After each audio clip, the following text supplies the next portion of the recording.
नमस्कार, मैं रवीश कुमार। एक देश एक चुनाव, क्या यह भी महिला आरक्षण विधेयक की तरह है, जिसे पास करते वक्त सरकार महानता के सारे मंचों पर विराजमान होकर बैठ गई। लेकिन महिला आरक्षण कानून बनने के बाद पता चलता है कि यह तो अभी लागू भी नहीं होगा, अभी नहीं अगले साल भी लागू नहीं होगा। 2024 के लोकसभा चुनाव में अगर लागू नहीं हुआ तो कम से कम हरियाणा या दिल्ली के चुनाव में लागू हो जाता। कब लागू होगा पता ही नहीं, मगर हेडलाइन खूब छपी। फिर कहा जाने लगा कि चुनाव क्षेत्रों के परिसीमन के बाद लागू होगा, लेकिन 2026 तक परिसीमन नहीं हो सकता। तो कहा जाने लगा कि 2029 में भी कम ही चांस है, हो सकता है 2034 में लागू हो। 10 साल बाद कानून लागू होगा, वो पास होता है 2024 में। इसी तरह जब गृहमंत्री अमित शाह से पूछा गया कि एक देश एक चुनाव कब से लागू होगा, इस सवाल का मतलब तो यही है कि किस साल से लोकसभा और विधानसभाओं के चुनाव एक साथ कराए जाएंगे। तो गृहमंत्री ने एक चालाकी भरा जवाब दिया कि इसी सरकार के कार्यकाल में वन नेशन वन इलेक्शन लागू करेंगे। क्या अमित शाह यह कह रहे हैं कि 2029 के चुनाव से लागू होगा, या इस सरकार के कार्यकाल में इसे पास ही करेंगे? जैसे 2024 में महिला आरक्षण पास तो कर दिया, मगर लागू कब होगा किसी को पता नहीं। एक देश एक चुनाव एक ऐसे समय में चर्चा में आया है जब 4 राज्यों के चुनाव एक साथ नहीं कराए जा सके। आराम से जम्मू कश्मीर और हरियाणा के साथ साथ झारखंड और महाराष्ट्र का चुनाव हो सकता था, मगर अभी तक झारखंड और महाराष्ट्र के चुनावों की घोषणा भी नहीं हुई है। लोकसभा चुनावों की घोषणा के दौरान चुनाव आयोग ने कहा था लोकसभा के साथ साथ जम्मू कश्मीर में विधानसभा का चुनाव नहीं करा सकते, क्योंकि वहां सुरक्षा व्यवस्था खराब है। अब अगर किसी राज्य में ऐसी स्थिति होगी तो क्या वहां चुनाव एक साथ होंगे या अलग अलग? जैसे कश्मीर या फिर मणिपुर का उदाहरण ले लीजिए। दिल्ली में चुनाव फरवरी से पहले होंगे या नहीं, यही बता दीजिए। लेकिन यही इसकी एकमात्र आलोचना नहीं है। चुनाव बार बार नहीं होने से सरकार को फायदा होगा, इस पर बात हो रही है, जोर इस पर है। इस पर बात नहीं हो रही है कि जनता को क्या घाटा होगा।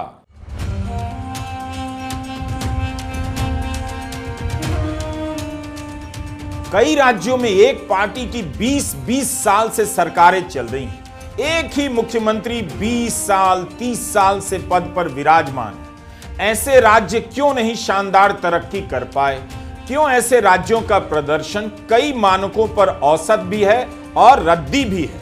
जब लंबे समय की राजनीतिक स्थिरता से राज्यों के विकास में क्रांतिकारी बदलाव नहीं आया, जो केवल स्थिरता से ही हासिल किए जाने का दावा किया जाता था, तो किस बिना पर दावा किया जा रहा है कि पूरे देश में एक ही चुनाव होगा तो केंद्र से लेकर राज्य सरकारों का काम बेहतर होगा, विकास पर फोकस होगा? एक समय इसी तरह राजनीतिक अस्थिरताओं को दोष दिया जाता था। अब तो मध्यावधि चुनाव न के बराबर हो गए हैं, बल्कि सरकारें बदली गई हैं बीच में, पार्टियों को तोड़कर और जांच एजेंसियां लगाकर। किसी को पता नहीं कि एक देश में एक चुनाव होने लगेगा तो विधायकों को डरा धमकाकर तोड़ने का खेल बंद होगा या वो किस तरह से चलेगा।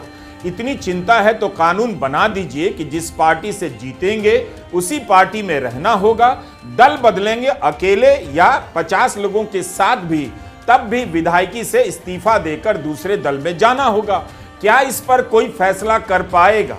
तो राजनीतिक दल अपने पास विधायकों के साथ मोल भाव की शक्ति फिर भी रखना चाहते हैं, मगर चुनाव के कारण जनता के पास बीच बीच में मोल भाव की शक्ति आती रहती है, उसे ले लेना चाहते हैं। जनता के पास सरकार से मोल भाव की शक्ति आती रहे, बार बार आती रहे, इससे किसी को क्यों दिक्कत होनी चाहिए? और आजकल इन्होंने एक और जुमला शुरू किया है, कहते हैं वन नेशन वन इलेक्शन। मैं आपसे पूछना चाहता हूं, नेता काबू नहीं आते किसी के। कब काबू आते हैं नेता? चुनाव में काबू आते हैं। जब चुनाव होता है तब नेताजी आपके सामने हाथ जोड़ के आते हैं, आपके घर का दरवाजा खटखटाते हैं, आपसे बड़ी मीठी मीठी बातें करते हैं। जो आप कहते हो सब चांद मांगोगे, चांद भी देंगे नेताजी। चुनाव में काबू आते हैं नेता। कभी विधानसभा चुनाव होता है, कभी लोकसभा चुनाव होता है, कभी पंचायत चुनाव होता है, कभी नगर निगम का चुनाव होता है। अब ये नेताओं ने, बीजेपी वालों ने मिलकर ठान ली, बोले यार रोज रोज की पचड़ा खत्म करो, 5 साल में अब एक ही चुनाव होगा। सारे चुनाव कहते हैं एक साथ होंगे, सारे चुनाव एक साथ कराएंगे, 4.5 साल घूमेंगे, ऐश करेंगे पूरी दुनिया में। पेरिस जाएंगे, टोक्यो जाएंगे, लंदन जाएंगे, अमेरिका जाएंगे, कनाडा जाएंगे, सिंगापुर जाएंगे, ऐश करेंगे 4.5 साल। और फिर 4.5 साल बाद आके आपके गैस के सिलेंडर के 200 रुपए कम कर देंगे और कहेंगे वोट दे दो। कभी मत करने देना 1 नेशन 1 इलेक्शन। मैं तो कहता हूं हर महीने इलेक्शन होना चाहिए। ये नेता काबू में तो रहेंगे, जनता का कुछ काम तो करेंगे। हर महीने चुनाव होना चाहिए, हमें कोई दिक्कत नहीं है। हरियाणा में चुनाव हो रहे हैं, इससे बिहार और यूपी के काम पर कोई असर नहीं पड़ता, ना केंद्र सरकार के काम पर, ना प्रधानमंत्री के यूक्रेन और अमेरिका के दौरे पर असर पड़ता है। चुनाव को सरकार के काम में बाधा क्यों बताया जा रहा है? नरेंद्र मोदी के पास 10 साल तक प्रचंड बहुमत रहा, उसकी वजह से उन्हें कोई फैसला लेने में कोई दिक्कत नहीं आई, ना ही उन्होंने किसी असंतोष या असहमति की परवाह की। फिर चुनाव को क्यों दोषी बताया जा रहा है? उन्हें बताना चाहिए कि उनकी कौन सी योजना बार बार होने वाले चुनावों के कारण अपने लक्ष्य को हासिल नहीं कर सकी, बल्कि चुनावों में अपनी योजनाओं का फायदा उन्होंने उठाने का प्रयास किया। कई बार चुनाव आने पर किसानों के खाते में पैसे भेजे गए। इसके लिए किसी भी राज्य में होने वाला चुनाव ही कारण क्यों बताया जा रहा है कि केंद्र सरकार के काम पर असर पड़ेगा? इन सवालों को अनदेखा कर दिया जा रहा है। कभी मध्यावधि चुनाव को दोषी ठहराया जाता था, मगर उसका दौर कम हुआ तो अब राज्यों के चुनावों से ही कोफ्त होने लगी है कि इस देश में बार बार चुनाव होते हैं। होंगे ही चुनाव। उपमहाद्वीप के आकार का यह देश है, इसके कई राज्य दुनिया के कई देशों के बराबर या उससे भी बड़े हैं, तो हम क्यों चाहते हैं कि एक ही चुनाव हो? पूर्व राष्ट्रपति रामनाथ कोविंद के नेतृत्व में लोकसभा चुनाव से पहले एक समिति बना दी गई, खूब हेडलाइन बनी। इस समिति ने 18,626 पन्नों की रिपोर्ट सौंप दी है। इस रिपोर्ट में लिखा है कि सबसे महत्वपूर्ण बात यह है कि बार बार चुनाव होने से अनिश्चितता का माहौल बनता है।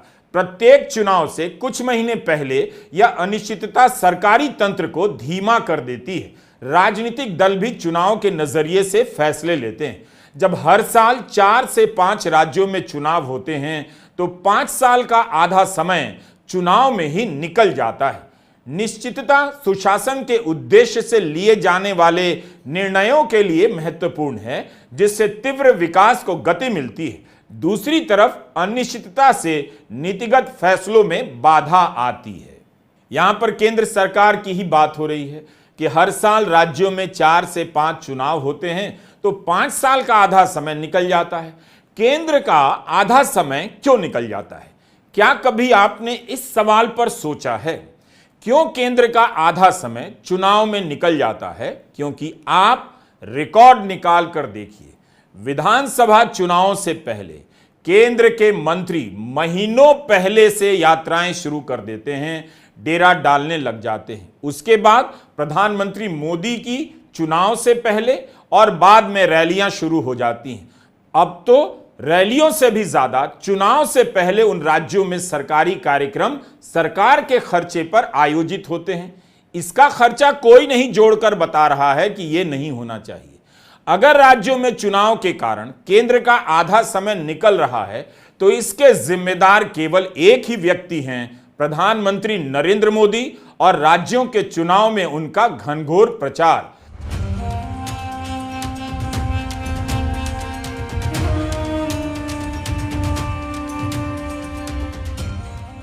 प्रधानमंत्री बनते ही नरेंद्र मोदी अपने आप को सर्वमान्य नेता और एकमात्र नेता के रूप में स्थापित करने के लिए चुनावी राज्यों का सघन दौरा करने लगे। बाकायदा रैलियों की गिनती छापी जाने लगी कि बिहार में इतनी रैलियां करेंगे, यूपी में इतनी रैलियां करेंगे। रैलियों को ही काम के रूप में दिखाया जाने लगा कि प्रधानमंत्री मोदी चुनाव में गजब की मेहनत कर रहे हैं। यह सवाल गायब कर दिया गया कि एक प्रधानमंत्री को विधानसभा के चुनाव में इतनी रैलियां करने की जरूरत क्यों पड़ती है। अटल बिहारी वाजपेयी भी लोकप्रिय नेता थे, मगर प्रधानमंत्री रहते हुए कभी इस तरह से अनगिनत रैलियां नहीं करते थे। यही मर्यादा थी कि राज्यों के चुनाव से प्रधानमंत्री को दूर रहना चाहिए। जिस तरह से नरेंद्र मोदी राज्यों में प्रचार करने लगे, उनसे पहले किसी भी प्रधानमंत्री ने इतनी सभाएं नहीं, ज्यादा से ज्यादा 3 से 4 सभाएं प्रधानमंत्री की हुआ करती थीं। लेकिन प्रधानमंत्री मोदी ने चुनावों को, राज्यों के चुनावों को अपने प्रदर्शन से जोड़ लिया और हर राज्य में दौरा करने लगे, जैसे उनकी पार्टी में प्रदेश में कोई नेता नहीं, जो भी हैं मोदी ही हैं।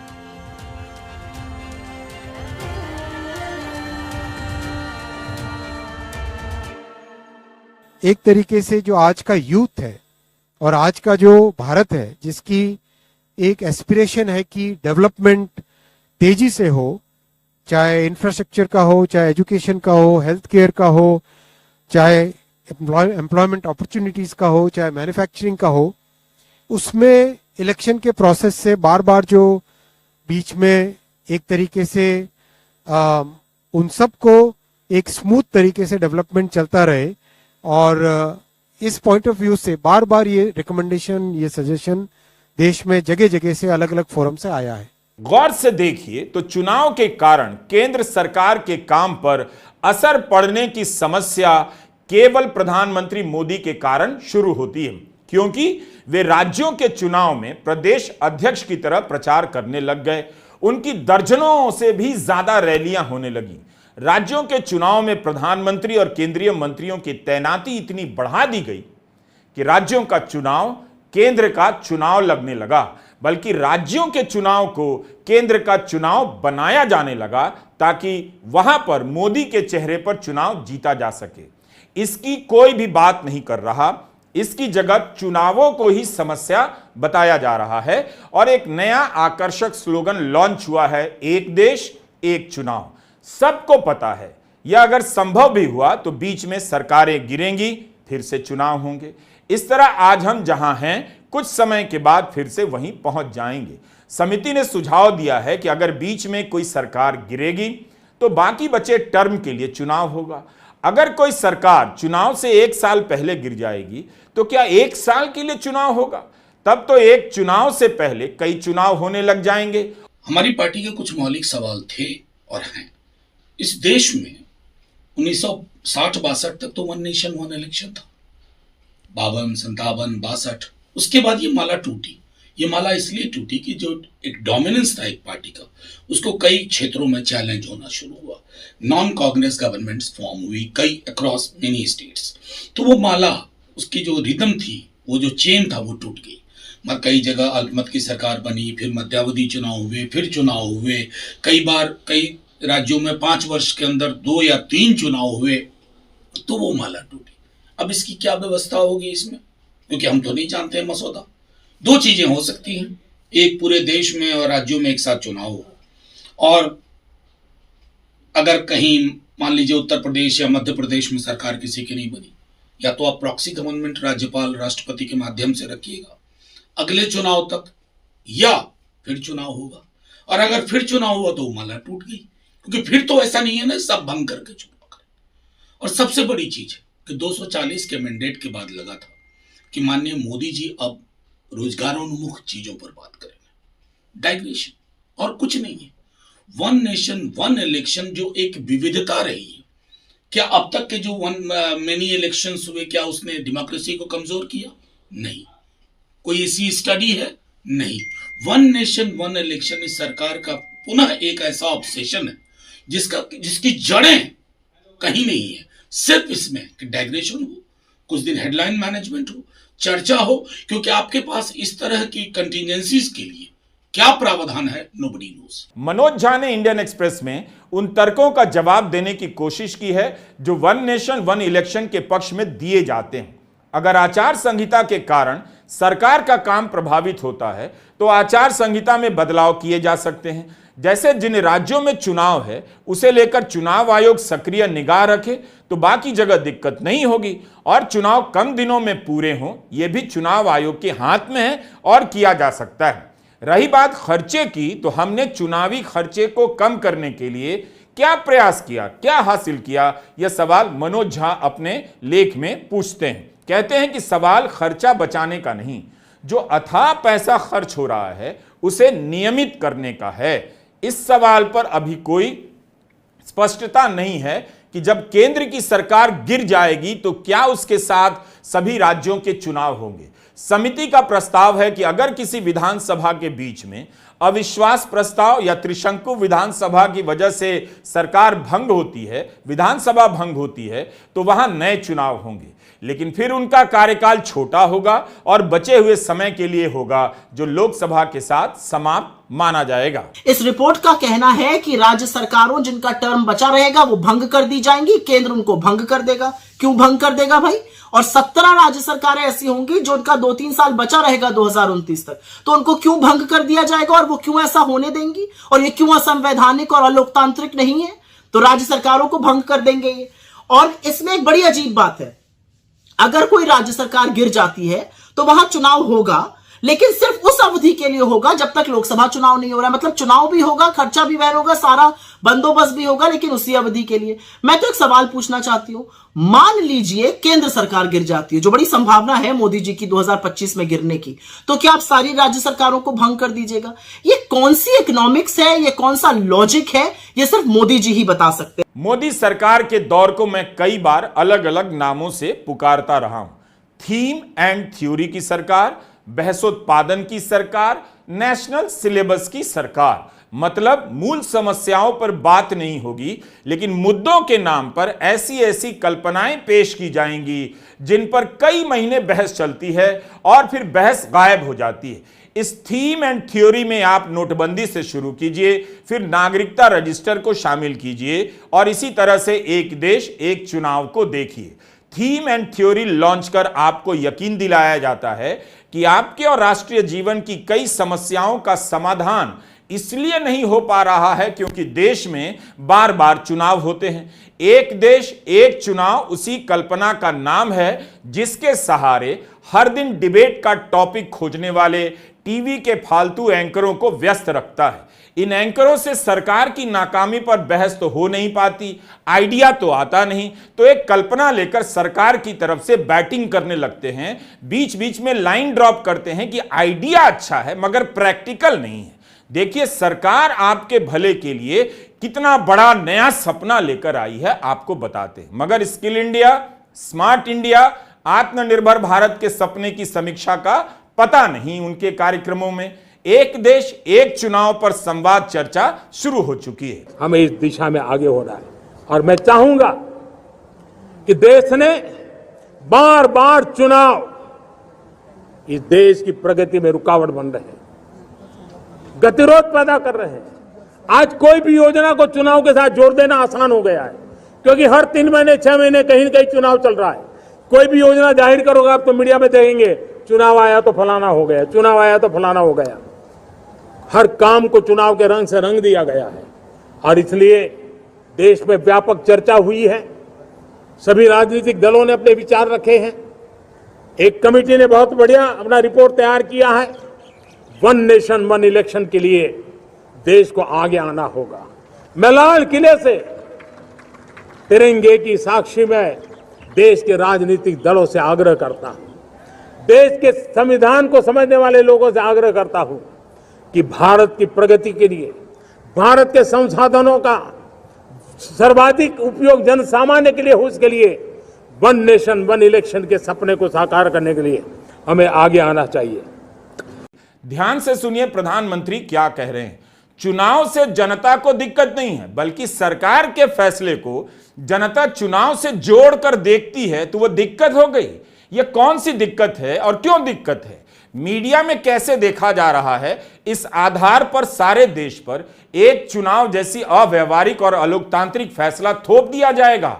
लोकतंत्र है, चुनाव हो या ना भी हो, सरकार के हर फैसले को राजनीति से भी जोड़ा जाएगा और चुनाव से भी। ऐसी कौन सी थ्योरी है जो साबित करती है कि अगर चुनाव नहीं होंगे 5 साल तक तो जनता सरकार के फैसले को राजनीतिक नजरिए से नहीं देखेगी? विचित्रता भी हैरान है ऐसे ऐसे तर्कों से। जनता किसी फैसले को देखती है, यह एक राजनीतिक प्रश्न है, लोकतांत्रिक आदत है। चुनावों के कारण कोई फैसला रुकता तो नहीं है, सारे काम होते जाते हैं। किस चुनाव के कारण चुनाव से पहले प्रधानमंत्री नरेंद्र मोदी को सैकड़ों शिलान्यास करने पर रोक लगी? कभी तो आपने ऐसा नहीं देखा। चुनाव की तारीख की घोषणा का राजनीतिकरण किसके लिए किया गया? अब तो यही चर्चा होती है कि प्रधानमंत्री फला राज्य में योजनाएं लॉन्च कर देंगे, चुनाव से पहले बड़ी रैली कराएंगे सरकारी खर्चे पर, तब चुनाव की तारीख की घोषणा होगी। पिछले 10 साल में अनेक बार ऐसी चर्चाएं उठी हैं। अगर इतनी ही चिंता थी तो कम से कम चुनाव की तारीखों, चुनाव के चरणों का राजनीतिकरण नहीं किया जाता। जिन राज्यों के चुनाव एक साथ होते थे उनके भी अलग अलग कराए जाने लगे। कुछ तो रिकॉर्ड अच्छा होना चाहिए। ठीक है, इस पर सहमति नहीं बन रही है राजनीतिक दलों में, लेकिन चुनाव एक चरण में हो, एक साथ ज्यादा से ज्यादा चुनाव हो, इसके पक्ष में बीजेपी का क्या रिकॉर्ड है, मोदी सरकार का क्या रिकॉर्ड है, जिससे एक देश एक चुनाव की पृष्ठभूमि तैयार होती हो और लगे कि यह सरकार नैतिक और तार्किक रूप से भी मजबूत है। इस मामले में पूर्व मुख्य चुनाव आयुक्त एसवाई कुरैशी ही एकमात्र चुनाव आयुक्त हैं जो रिटायरमेंट के बाद भी लगातार चुनाव आयोग से जुड़े मुद्दों पर बोलते हैं। यह बात किसी रहस्य की तरह मुझे लगती है कि 2014 के बाद से कितने ही मुख्य चुनाव आयुक्त और चुनाव आयुक्त रिटायर हुए, उन सभी की आवाजें क्यों नहीं सुनाई देती हैं। एसवाई कुरैशी ने इंडियन एक्सप्रेस में एक देश एक चुनाव को लेकर कई सवाल उठाए हैं। उनका लेख 25 जून 2024 को छपा था। उन्होंने कहा है कि एक देश एक चुनाव की बात करते हैं और दूसरी तरफ चुनावों के चरणों की संख्या बढ़ाते जा रहे हैं। एक चरण से दूसरे चरण के बीच समय का अंतराल भी बढ़ा देते हैं, तब किसी सरकार का काम नहीं रुकता है। कुरैशी का कहना है कि सबसे पहले तो भारत एक चरण में चुनाव कराने की व्यवस्था पर लौट कर दिखाए, इसी से कई चीजें ठीक हो जाएंगी। एक्सटेंसिव फीडबैक से आया था कि there is a wide spread support for simultaneous elections in the country. There is a wide spread support for simultaneous elections in the country. इसीलिए एनडीए सरकार की कैबिनेट ने आज सर्वसम्मति